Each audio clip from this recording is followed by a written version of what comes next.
Саламатсыздарбы, урматтуу адабият ышкыбыздары. Бул рет белгилүү журналист Сүйүн Курманованын «Сентябрь» аңгемеси тааныштырылат.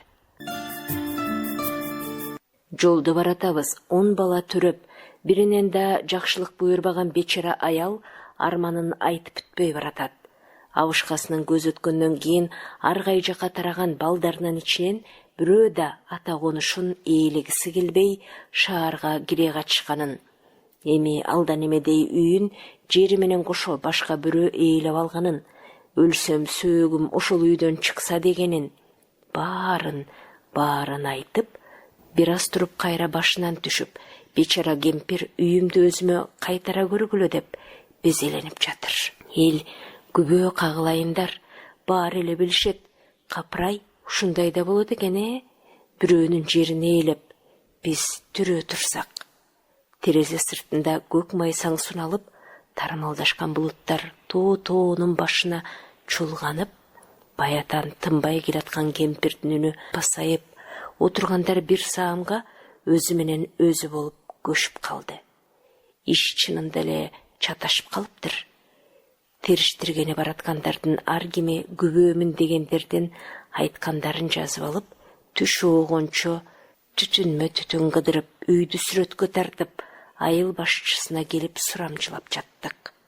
Ким экенибизди далайга тактаган айыл башчы, силердейлердин далайларын көргөнбүз, таризинде креслого чалкалай түшүп, ишти эми тиешелүү жерден сурагыла деп ыңгыранып койду.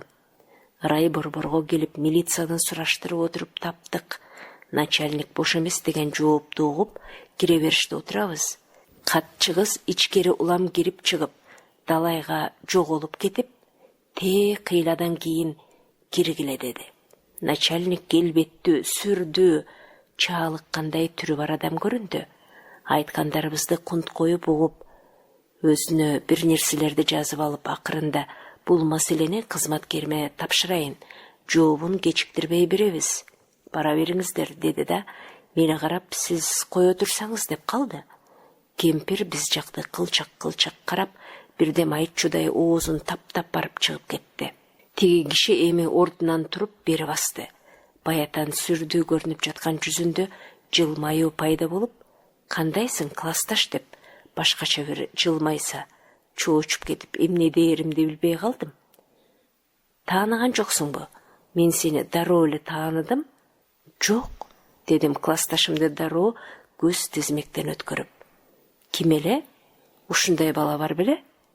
Канча ойлосом дагы таппадым. Мен элчи эмесминби? Ой, деген добуш оозумдан кандай чыгып кеткенин өзүм да билбей калдым. Элчи? Коен ээк болгондонбу? Түрү суук көрүнгөн, чилмейген баланы жырык дейчү эмес белек? Биз менен 5 класска чейин окуп, анан жок болуп кетпеди беле? Балдар түгүл кыздар уруп, жеткени 7 чаап, жетпегени 2 чаап, эч ким оюнга кошпой. Ошобу? Окшобойт го.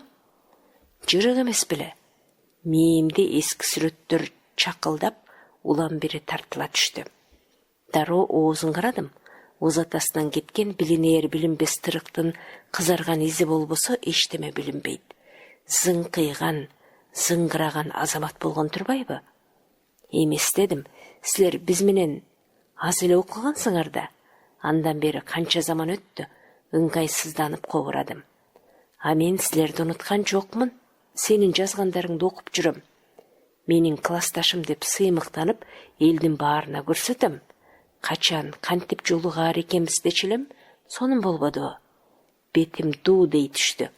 Бала кезде мен деле далай жолу жырык дебедим беле? Жакындаса түртүп жиберип сүйлөсө, баса, эмне сүйлөгөнү түшүнүксүз эле го. Апасынан башка киши түшүнбөйт дешчү. Мугалимдер дагы мындан тапшырманы сурашчу эмес. Бир жолу экскурсияга чыкканда ага айтпай жазгырып кетпедик беле? Жүзүнөн мээрими төгүлүп жетине албай турса, мен жерге кирип кете албай. Мындай кылалы, деди.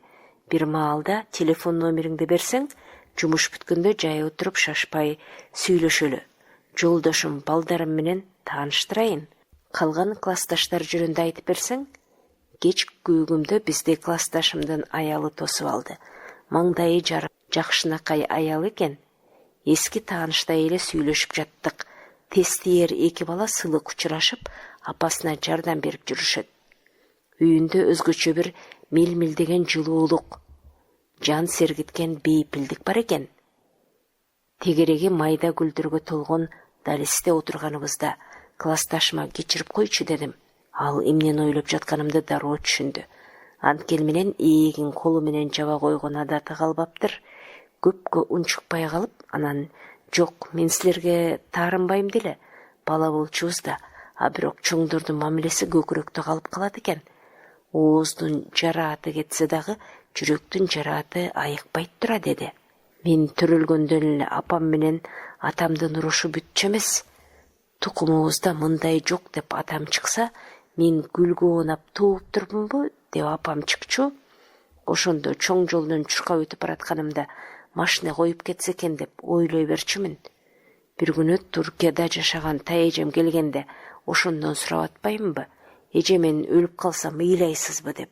Ошол эжем менин чүнчүп жүргөнүмдү байкап алып кетти. 2 жыл ошол жакта жүрдүм.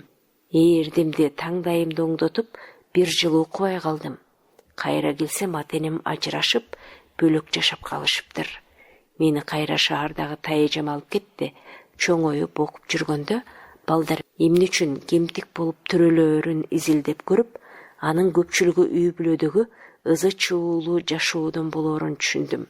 Азыр кимдир бирөө кордолуп, запкы чегип атса, кайдыгер боло албайм. Экөөбүз жылуу коштоштук. Терезе артында калып жаткан көк жашыл майсаңга жарашып, үйүнө эгедер болгон эненин кубанычы, бакыбат бейпил турмуштагы адамдардын жаркыраган жүздөрү, качанкы бир каталыкты жууп чайып жаткансып, чибектей созулуп, күмүштөй агарып, термелген сентябрдын жиларгысы көңүлдү коштоп келатты. Сиздер белгилүү журналист калемгер Сүйүн Курманованын «Сентябрь» аңгемесин уктуңуздар. Окуган Кипариса Сурахманова.